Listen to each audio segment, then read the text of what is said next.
त्यानंतर तुम्हाला EPC registration करावं लागेल. EPC म्हणजे एक्सपोर्ट प्रमोशन काउन्सिल. हे सगळे जे टर्म्स सांगतोय टर्म्स लिहून ठेवा, तुम्ही तुमच्या कामाला येणार. आता जसं नावातच आहे एक्सपोर्ट प्रमोशन काउन्सिल, भारत सरकारने प्रत्येक इंडस्ट्रीसाठी एक अथॉरिटी बनवलेली आहे. त्या अथॉरिटीचं कामच आहे एक्सपोर्ट वाढीसाठी मदत करणं. जे एक्सपोर्टर नवीन येत आहेत मार्केटमध्ये त्यांना नवीन मार्केटमध्ये एंटर करायला मदत करणं, गाईड करणं, आणि त्याचबरोबर जे एक्झिस्टिंग एक्सपोर्टर आहेत त्यांना त्यांचा व्यवसाय वाढवण्यासाठी मदत करणं.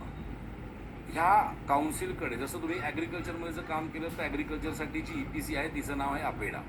केमिकलसाठी केमेक्सिल, मरीनमध्ये काम करत असेल तर एम्पेडा, टोबॅकोमध्ये काम करत tobacco community council of India, कॅश्यूनटमध्ये काम करत असेल कॅश्यूनट बोर्ड, स्पायसेसमध्ये काम करत असेल स्पाइस बोर्ड. असं प्रत्येक इंडस्ट्रीसाठी वेगवेगळे EPC आहेत. तुम्ही जर ट्रेनिंगला येणार असाल तर प्रत्येक EPCची लिस्ट, त्यांची नावं, त्यांचं नंबर सगळं मी तुम्हाला प्रोव्हाइड करेन. ह्या EPCकडे तुम्ही रजिस्टर करता त्यावेळेस प्रत्येक EPCचे चार्जेस वेगवेगळे असतात. म्हणजे काही 1 वर्षाची मेंबरशिप देतात, काही 3 वर्षाची देतात, काही लाईफ टाईमची देतात, काही 5 वर्षाची देतात, आणि प्रत्येकाचे चार्जेस वेगवेगळे आहेत. या EPCकडे जेव्हा तुम्ही रजिस्टर करता त्यावेळेस ते लोक तुम्हाला एक सर्टिफिकेट प्रोव्हाइड करतात. त्याला म्हटलं जातं RCMC, रजिस्ट्रेशन कम मेंबरशिप सर्टिफिकेट.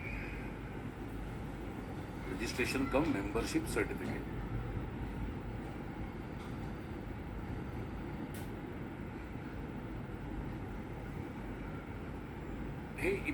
ते सर्टिफिकेट तुम्हाला तुमच्या वेबसाईटवरती तर वापरता येतच, पण भारत सरकार तुम्हाला काही इन्सेंटिव्ज देतं. त्या इन्सेंटिव्जचे बेनिफिट घेण्यासाठी तुम्हाला ते EPC मदत करतात. त्यानंतर तुम्हाला लागतो AD code, authorise dealer code. आता ह्याला काय म्हटले, कशासाठी वापरलं जातं, तर तुम्हाला तुमच्या बँककडनं एक लेटर दिलं जातं, बँकचा स्टॅम्प आणि एका स्टँडर्ड फॉर्मॅटमध्ये.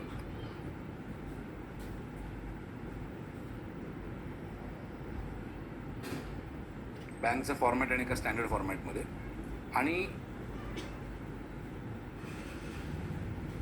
हे डॉक्युमेंट ऑथोराइज डीलर कोड तुम्ही जेव्हा तुमचं पोर्ट रजिस्ट्रेशन करता त्यावेळेस तुम्हाला सबमिट करावं लागतं.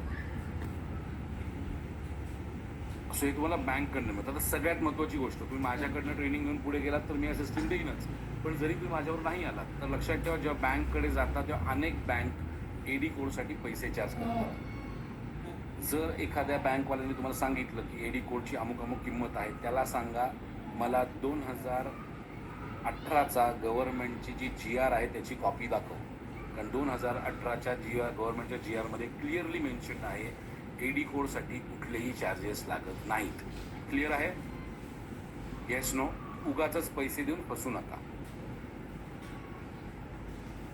उगाचच पैसे देऊन फसू नका प्लीज. त्यानंतर जर तुम्ही फूडमध्ये किंवा ॲग्रिकल्चरमध्ये काम करत असाल, फूडमध्ये किंवा ॲग्रिकल्चरमध्ये काम करत असाल तर तुम्हाला फायटोसॅनिटरी रजिस्ट्रेशन आणि फसाई, सेंट्रल फसाई. आता फसाईमध्ये पण 2 प्रकारचे फसाई असतात, एक स्टेट फसाई आणि सेंट्रल फसाई. जर तुम्हाला एक्सपोर्ट्समध्ये काम करायचं असेल तर तुम्हाला सेंट्रल फसाई काढावं लागतं, स्टेट फसाई चालत नाही. ओके.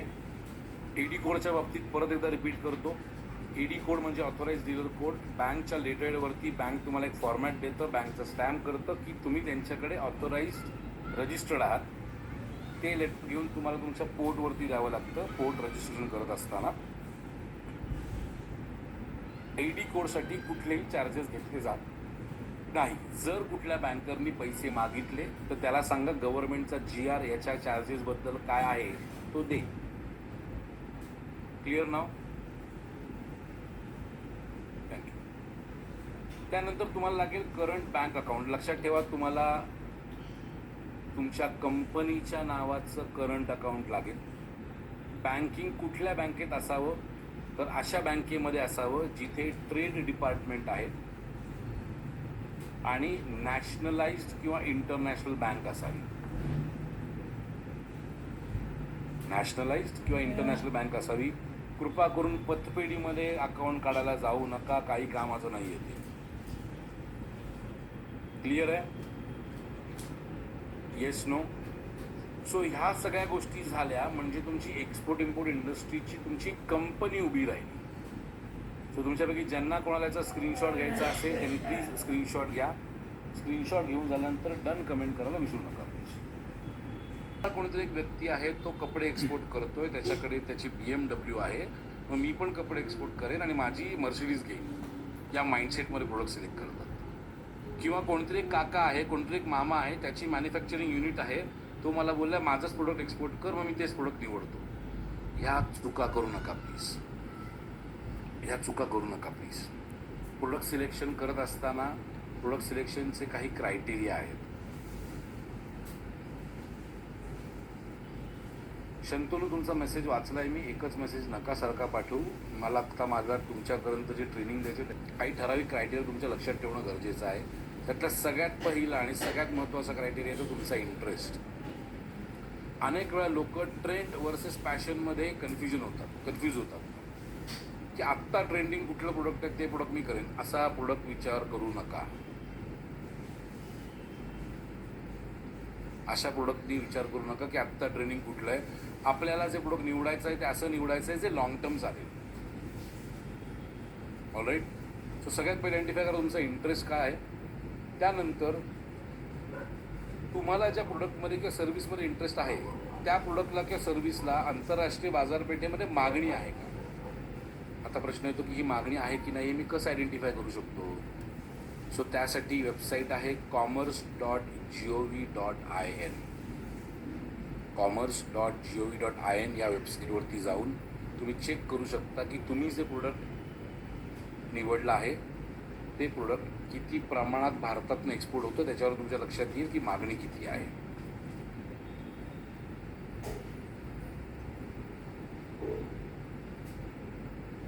त्यानंतर रेग्युलर सप्लाय. सो तुम्हाला एखाद्या प्रोडक्टमध्ये इंटरेस्ट आहे, ते प्रोडक्ट तुम्ही निवडलं, त्याची मागणी आहे की नाही ते चेक केलं. त्यानंतर तुम्हाला आयडेंटिफाय करायचं आहे त्या प्रोडक्टचा मला रेग्युलर सप्लाय मिळणार आहे का. कारण जर तुम्हाला रेग्युलर सप्लाय मिळणार नसेल तर तुम्ही खूप लॉंग टर्म त्या प्रोडक्टमध्ये काम नाही करू शकणार. त्यानंतर येतं त्या प्रोडक्टमध्ये मला प्रॉफिट किती मिळणार आहे. आता अनेकांच्या मनात असेल की एक्सपोर्टमध्ये किती प्रॉफिट मिळू शकतं. तर या इंडस्ट्रीमध्ये 4% 500% पण प्रॉफिट मिळू शकतं. म्हणजे एक साधं उदाहरण द्यायचं झालं तर बांबू टूथब्रश तुम्हाला सगळ्यांना माहिती असेल. बांबू टूथब्रश हे प्रोडक्ट भारतामध्ये 4 आणि 5 रुपयाला मिळतं. आत्ता जाऊन ॲमेझॉन नेदरलँडवरती चेक करा, त्याची किंमत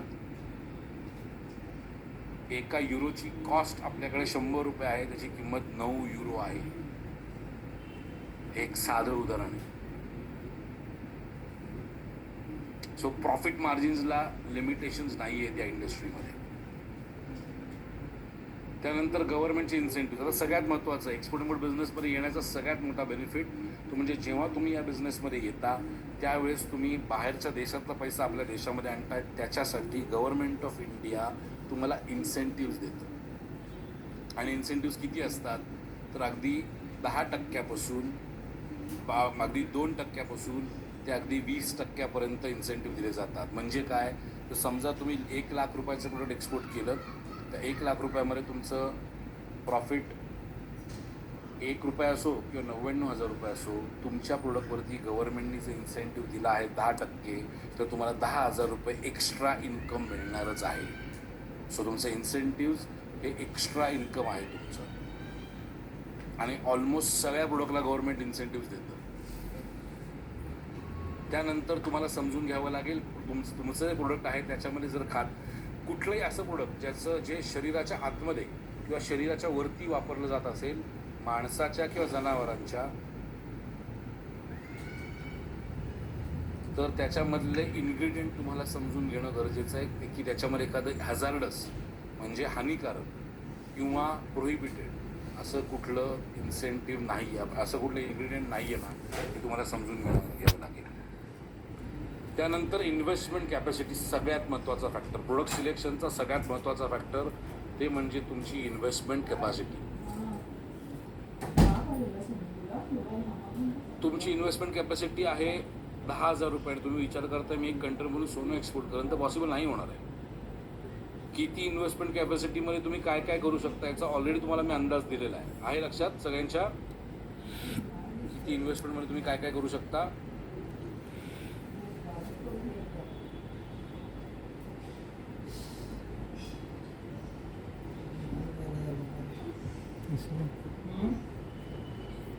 काय आलं? ए सी लाव. इकडे बसते की झोपते आतमध्ये? नाही का बरोबर ना. ग्रेट. सो त्यासाठी इन्व्हेस्टमेंट कॅपॅसिटी किती आहे याच्याप्रमाणे प्रोडक्ट सिलेक्ट करा. सो प्रोडक्ट सिलेक्शन करत असताना सगळ्यात पहिले तुमचा इंटरेस्ट, त्या प्रोडक्टला किती मार्केटमध्ये मागणी आहे, बाजारपेठेमध्ये मागणी आहे, जगभरातल्या मार्केटमध्ये, त्याच्यामध्ये त्याचा रेग्युलर सप्लाय तुम्हाला मिळणार आहे की नाही, प्रॉफिट तुम्हाला किती मिळणार आहे, गव्हर्नमेंटचे इन्सेंटिव्ह किती मिळणार आहे, फूड किंवा ॲग्रिकल्चरमध्ये काम करत असाल तर त्याच्यामध्ये इन्ग्रेडियंट पदार्थ असे काही आहेत का की जे जीवाला हानिकारक आहेत, आणि इन्व्हेस्टमेंट कॅपॅसिटी. ह्या क्रायटेरियाचा विचार करून मगच प्रोडक्ट सिलेक्शन करा. तोपर्यंत प्रोडक्ट सिलेक्शन करायला जाऊ नका प्लीज. तिला जवळ घ्या. क्लिअर आहे? तर तिला हे झालं रँडम मनात आलं म्हणून एखादा तिला प्रोडक्ट ते हे सिलेक्ट करायला आलंय गेलो, हे करू नेहमीचं. नका. ज्यांना या स्क्रीनचा स्क्रीनशॉट घ्यायचा पुरका. प्लीज घेऊ शकता. स्क्रीनशॉट घेऊन झाल्यानंतर डन कमेंट करायला विसरू नका. तिथे लागतं ना तेव्हा तिला जवळ घ्यायला पडतं. लवकर ये माझ्याकडे, लवकर ये, लवकर ये. तू केलं केस त्याला काढ जरा, थांब जरा केस.